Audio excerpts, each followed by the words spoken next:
खुलुमबाय स्टुडिअ दं आं राजिब बसुमतारी बे समाव बर' हारिनि थाखाय मोनसे गोग्गाथाव खौरां जेराव बर' हारिनि आर'नाइया मुलुगनाङाव गोसारबाय आरो बे जाथाया जादों एबा बे थासारियानो जादों आथिखालनि बिटिआरनि गाहाय मावफुं सोद्रोमा प्रमद बर' बिथांनि दैदेननाय एबा खुंथायनि आमोलाव बर' हारिनि आर'नाइया मुलुगनाङाव गोसारबाय आरो बियो आथिखालनि बिटिआरनि गाहाय मावफुं सोद्रोमा प्रमद बर' बिथांनि खुंथायनि समाव जादों नंगौ आरो बाख्नायनांगोन आरो बर' हारिनो गोग्गाथाव बाथ्रा जेराव मुलुगनाङाव गोसारहोदों बर'नि आर'नाइखौ जेराव गोलाव समाव एबा थांनाय समाव आथिखालनि बिटिआरनि गाहाय मावफुं सोद्रोमा प्रमद बर'नि दैदेननाय आरो बर' हारिनि माहारियारि आफाद दुलाराय बर' फरायसा आफादनि नाजानायाव गोबां मानि बर' हारिनि मुवा बेसादफोरा जिआइ टेग मोननो हादोंमोन आरो बेयाव लानानै एबा बे बाथ्राखौ एबा बे खौरांखौ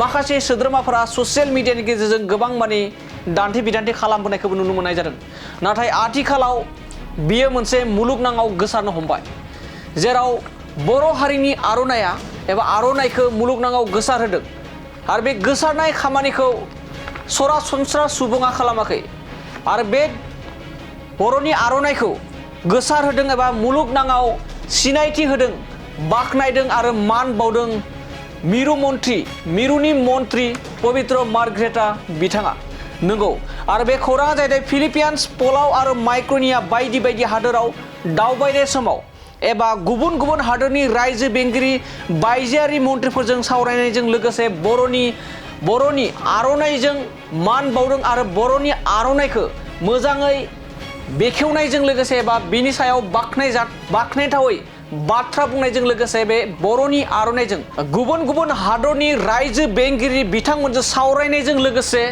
बर' हारिनि आर'नाइजों मान बावनायखौ बे समाव नुना मोननाय जादों आरो बे समाव बुंनांगोन बाख्नायनांगोन आरो बर' हारिनो नाङैनो मोनसे गोग्गाथाव खौरां होनना बुंनांगोन जेराव बे थासारिया आथिखालनि बिटिआरनि गाहाय मावफुं सोद्रोमा प्रमद बर' बिथांनि खुंथायनि समाव जादों गोसोआव लाखिनांगोन आरो बाख्नायनांगोन आरो गोग्गानांगोन बे समाव फिन फोरमायबावोदि बर'नि आर'नाइया मुलुगनाङाव गोसारबाय आरो बे मुलुगनाङाव गोसारहोदों मिरु मन्त्रि पबित्र मार्ग्रेटा बिथाङा जेराव बिथाङा गुबुन हादराव दावबायनायजों लोगोसे एबा दावबायनायाव बे हाबा एबा जोंनि बर'नि आर'नाइखौ गोसारहोदों बेखौ लानानै ससियेल मिडियाजों लोगोसे गोबां खौरां बिजोङाव गोसारनायजों बिथांखौ बाख्नायनायखौ बे समाव नुना मोननाय जादों दानिया फैदो बिदिब्ला बर'नि आर'नाइखौ माबायदिहाय गुबुन हादोरनि रायजो बेंगिरि मन्त्रि बायदि दैदेनगिरिफोरनो बर'नि आर'नाइजों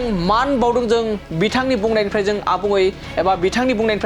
आबुङै मिथिना लानि This is called Aronai, a community, very cultured community of India, Northeast India. They are Boro community. They use this piece of cloth as a symbol of love and respect. It is a purely handloom.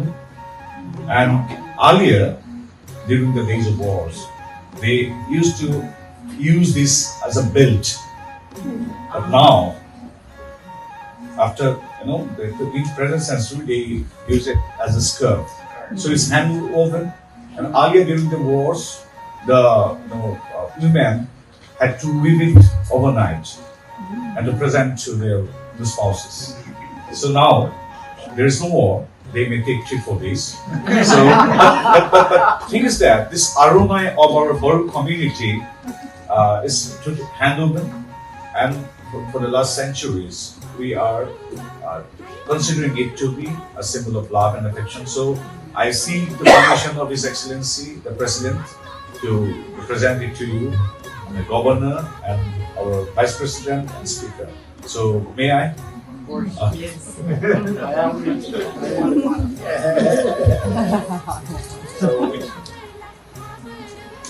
Excellencies, as the Honorable Minister is saying to start, we will give him a round of applause. Thank you.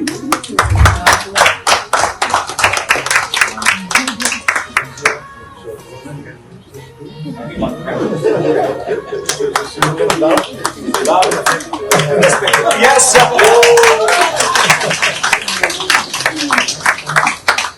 And this is Gamosa. That was Aronai. This is Gamosa, as you will see. So I'm really honored. So, and I have brought it from India.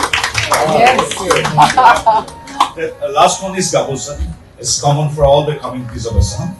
So thank you. And thank you, sir. Thank you.